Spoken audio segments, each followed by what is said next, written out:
Just real quick, I think the idea of subsidizing fossil fuel is nonsense, and we should be using that money for investing in renewables. But my question is, how satisfied are you with Nancy Pelosi as a speaker? Do you think that somebody else could be doing a better job? No. So I'm very satisfied with where we are at in the Democratic caucus right now.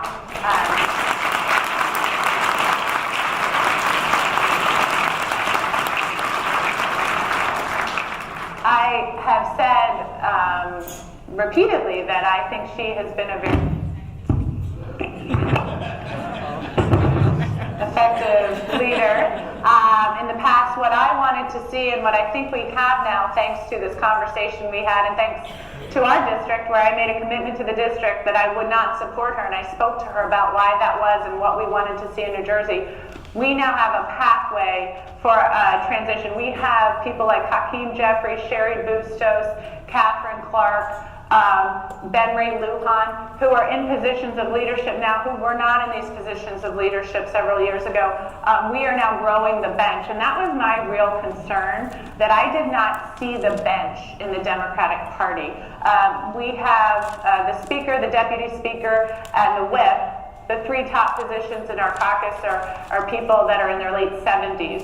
So this was something we needed to make sure that we had a transition plan, and we have that now. I think that what Speaker Pelosi has done, and what I truly applaud her for, is shown, and this is something that, part of the reason I ran for Congress, she has shown that Congress is a co-equal branch of government.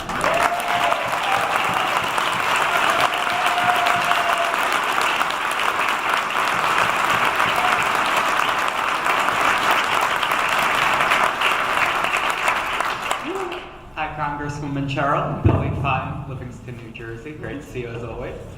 My question for you today is that there have been talks I've heard recently about federal employees who have been receiving donations being looked into because of the fact that the donations they're accepting are above certain dollar amounts. Are there any protections that you're aware of, or any advisement you can give as a representative to these employees who are not, or who are being looked at for accepting just what they need to survive? So, Billy, to be honest with you, this is the first I've heard of that. It's certainly something that I would be more than happy to look into and see if there's legislation, possibly if we need that. So please make sure you get in touch